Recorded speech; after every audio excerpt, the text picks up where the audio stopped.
सुप्रभात बच्चों। इससे पहले वाले वीडियो में मैंने आपको बड़े भाई साहब कहानी का पहला भाग भेजा था।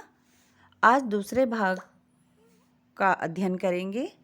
तो आप सभी अपनी अपनी पुस्तक खोलें और जैसे जैसे मैं पढ़ रही हूँ आप अपनी पुस्तक खोलकर उसकी एक एक पंक्ति को पढ़ते जाइए और समझते जाइए।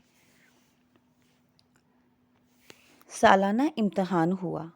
भाई साहब फेल हो गए, मैं पास हो गया और दर्जे में प्रथम आया। मेरे और उनके बीच में केवल 2 साल का अंतर रह गया। जी मैं आया भाई साहब को आड़े हाथों लूं। आपकी वह घोर तपस्या कहाँ गई? मुझे देखिए, मज़े से खेलता भी रहा और दर्जे में अव्वल भी हूँ। इस अनुच्छेद में छोटा भाई अपने बारे में बता रहा है कि जब उनकी वार्षिक परीक्षा हुई तो भाई साहब फेल हो गए और छोटा भाई पास हो गया। और पास ही नहीं हुआ बल्कि अपनी क्लास में, अपनी कक्षा में वो प्रथम आया। अब केवल भाई साहब और उसमें केवल 3 साल का अंतर था कि वो 3 साल आगे थे उसकी क्लास में। जब छोटा भाई पास होकर के एक क्लास आगे बढ़ गया तो उनके बीच का ये जो अंतर है 2 साल का ही रह गया। तो भाई साहब ने उसको पढ़ने के लिए बहुत डांटा था, पूरे साल भर डांटते रहे।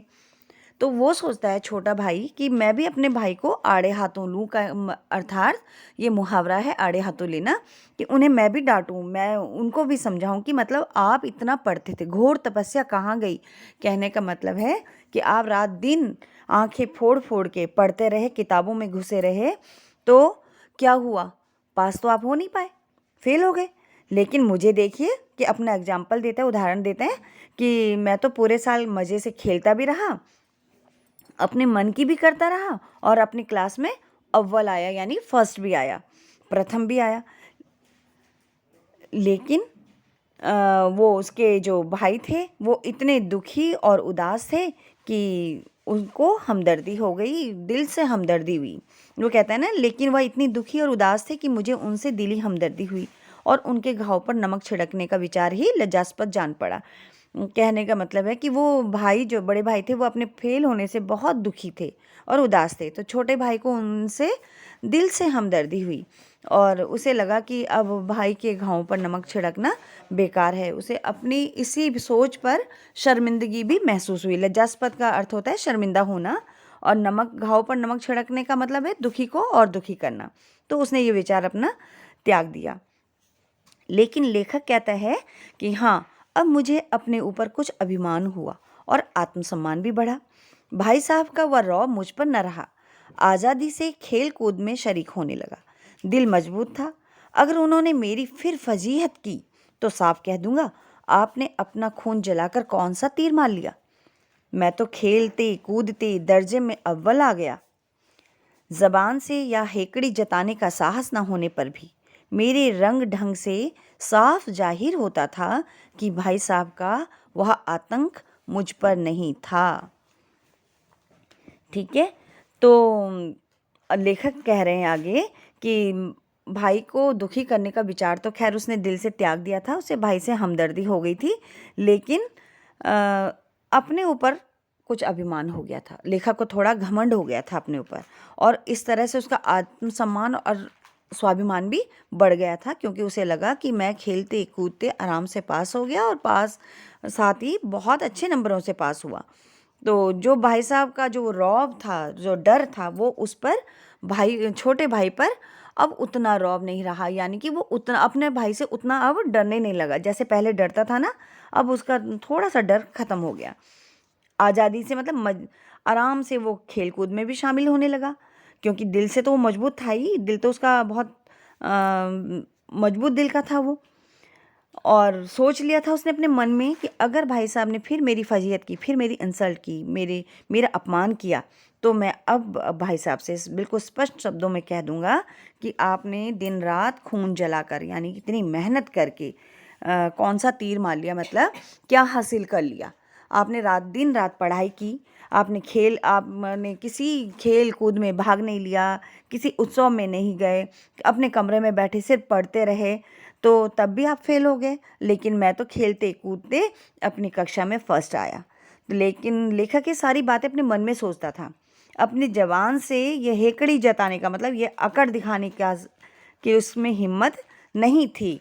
वो मुंह से तो उसने अपने भाई को कुछ नहीं बोला, लेकिन मन ही मन में सारी बातें सोचता था कि अगर भाई साहब ने डांटा तो मैं अब ऐसा कहूँगा क्या। हालांकि उसने कहा नहीं, लेकिन उसके जो रंग ढंग थे छोटे भाई के वो बदल गए और उन रंग ढंगों से उसने जता दिया कि अब बड़े भाई का वो डर मुझ पर नहीं है।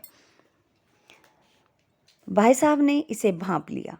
उनकी सहज बुद्धि बड़ी तीव्र थी और एक दिन जब मैं भोर का सारा समय गुल्ली डंडे की भेंट करके ठीक भोजन के समय लौटा तो भाई साहब ने मानो तलवार खींच ली और मुझ पर टूट पड़े। तो भाई साहब ने भी, बड़े भाई ने भी अपने छोटे भाई की इन सारी हरकतों से जान लिया था, क्योंकि उनकी जो बुद्धि थी, वास्तविक बुद्धि, व्यवहारिक बुद्धि, वो तेज़ थी। वो भले ही पढ़ाई में बहुत तेज़ नहीं थे, लेकिन उनकी व्यवहारिक बुद्धि तेज़ थी। वो समझ गए कि भाई अपनी क्लास में प्रथम आया है तो अब ये मेरी बातों की परवाह कम करता है। तो भाई जब वो एक दिन सुबह का, भोर का समय मतलब सुबह का समय, गुल्ली डंडा खेल के वापस आ रहा था खाना खाने के टाइम पे, तो भाई साहब ने मानो तलवार खींच ली, मतलब उसे बिल्कुल तैयार हो गए उसे डांटने के लिए, और उस पर टूट पड़े। टूट पड़े का मतलब है बरस पड़ना। अपने डांटना डपटना शुरू कर दिया। कैसे? ऐसे, देखता हूँ इस साल पास हो गए और दर्जे में अव्वल आ गए तो तुम्हें दिमाग हो गया है, मगर भाईजान घमंड तो बड़े बड़े का नहीं रहा, तुम्हारी क्या हस्ती है। तो छोटे बड़े भाई ने भाई को डांटना शुरू किया कि इस साल तो पास हो गए और अपनी कक्षा में आप फर्स्ट आ गए, तो ऐसा लगता है कि तुम्हारा दिमाग खराब हो गया है, तुम्हें घमंड हो गया है। दिमाग होना का मतलब है घमंड होना। मगर भाईजान अपने भाई को कहते हैं कि बड़े बड़े लोगों का घमंड नहीं रहा तो तुम क्या चीज़ हो, तुम तो साधारण मनुष्य हो। तो वो इसके लिए उदाहरण देते हैं रामायण काल के रावण का। वह कहते हैं, इतिहास में रावण का हाल तो पढ़ा ही होगा, उसके चरित्र से तुमने कौन सा उपदेश लिया, या यूं ही पढ़ गए। महज इम्तहान पास कर लेना कोई चीज़ नहीं, असल चीज़ है बुद्धि का विकास। जो कुछ पढ़ो उसका अभिप्राय समझो। रावण भूमंडल का स्वामी था। ऐसे राजाओं को चक्रवर्ती कहते हैं। आजकल अंग्रेजों के राज्य का विस्तार बहुत बढ़ा हुआ है, पर इन्हें चक्रवर्ती नहीं कह सकते। तो छोटे भाई को डांटते हुए रावण का उदाहरण देते हैं कि वो कहते हैं कि तुमने इतिहास में रावण का हाल नहीं पढ़ा है क्या, कि रावण के चरित्र में तुमने कौन सा उपदेश, कौन सी शिक्षा ली। यानी आपने केवल पढ़ा ही पढ़ा है रावण को, शिक्षा तो कोई ली नहीं। कि या यूं ही पढ़ गए का मतलब क्या तुमने ऐसे ही पढ़ लिया, उसे कुछ सीखा नहीं है क्या रावण के इतिहास से। तो वो भाई आगे रावण का उदाहरण देते हुए कहते हैं कि केवल महज इम्तहान, महज कहते हैं केवल, केवल इम्तहान पास कर लेना कोई बात नहीं होती, असली बात होती है बुद्धि का विकास होना। तुमने इम्तहान पास कर लिए लेकिन कुछ जो तुमने अभी तक पढ़ा उससे कुछ समझा नहीं है, तो फिर तुम्हारी बुद्धि बेकार है। बड़ा भाई आगे समझाते हुए कहते हैं कि जो कुछ भी हम पढ़ते हैं उसका अर्थ समझना चाहिए, उसका मतलब समझना चाहिए, उसे अपने जीवन में उतारना चाहिए, तो तब हमारी पढ़ाई सार्थक होती है। तो वो आगे उसको समझाते हैं कि रावण भूमंडल का स्वामी था। भूमंडल का मतलब इस पूरी पृथ्वी का स्वामी था रावण। और ऐसे राजाओं को जो पूरी पृथ्वी के स्वामी होते हैं चक्रवर्ती सम्राट कहते हैं। ठीक है।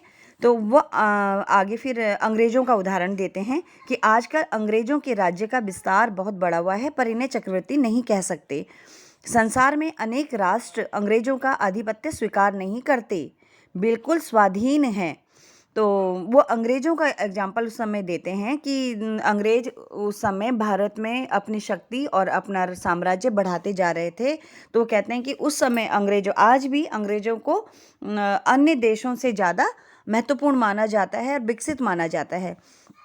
तो वो बताते हैं कि रावण तो इनसे भी ऊपर था। अंग्रेज भले ही अपना राज्य कितना भी बढ़ा लें, उस समय की बात है बच्चों ये, जब देश पर अंग्रेजों का शासन था, पर हम उन अंग्रेजों को चक्रवर्ती नहीं कह सकते, क्योंकि अंग्रेजों जितने भी भारत में और भी राज्य थे या और देश थे, सब अंग्रेजों को उनका आधिपत्य स्वीकार नहीं किया था उन्होंने, बिल्कुल स्वाधीन थे, आज़ाद थे, अंग्रेज़ों के अंतर्गत नहीं आते थे। तो वो कहते हैं कि रावण तो उनसे भी बड़ा था, रावण चक्रवर्ती राजा था, संसार के सभी महीप, महीप कहते हैं राजाओं को, उसे कर देते थे, कर का मतलब टैक्स देते थे। बड़े बड़े देवता उसकी गुलामी करते थे, किसकी? रावण की, कि देवता तक रावण के अधीन थे। आग और पानी के देवता भी उसके दास थे। आग और पानी के देवता अग्निदेव और पानी के जो देवता हैं हमारे वरुण देव, वो भी उसके गुलाम थे। मतलब जब रावण चाहता था तब आग जलती थी, और जब रावण चाहता था तब पानी बरसता था धरती पर। मगर उसका अंत क्या हुआ वो आगे समझाते हैं कि लेकिन इतना होने पर भी जिस रावण की गुलामी देवता करते थे, जिस रावण को दुनिया के बड़े बड़े राजा मानते थे, बड़े बड़े राजा लोग उसको टैक्स देते थे, लेकिन अंत में उसका हाल क्या हुआ ये सब जानते हैं। क्योंकि रावण को घमंड हो गया था, तो घमंड ने उसका नाम निशान तक मिटा दिया। किसका? रावण का नाम निशान मिटा दिया। और अंत में उसके वंश में कोई उसे एक चुल्लू पानी देने वाला भी ना बचा।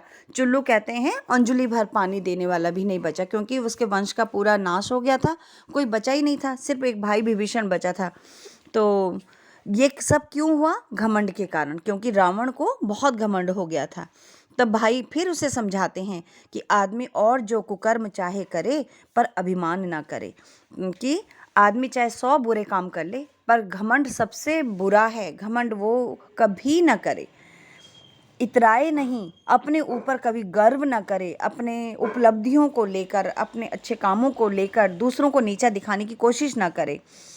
अभिमान किया और दीन दुनिया दोनों से गया, कि अगर व्यक्ति ने अभिमान किया, घमंड किया, तो वो इस दुनिया से और जो भी उसने अभी तक के पुण्य कमाए होंगे उन सब से गया, का मतलब उसका सब कुछ खत्म हो जाता है। तो इस वीडियो में बच्चों यहीं तक। बच्चों ये बड़े भाई साहब कहानी का दूसरा भाग है, और दूसरे भाग के भी बच्चे ये 2 ही अनुच्छेद हैं इसमें, इसके अनुच्छेद बड़े बड़े हैं, इसलिए इस वीडियो में इतना ही समझाया है आपको। इसके बाकी इसी दूसरे भाग के 5-6 अनुच्छेद और हैं जो मैं दूसरे वीडियो में समझाऊंगी। धन्यवाद।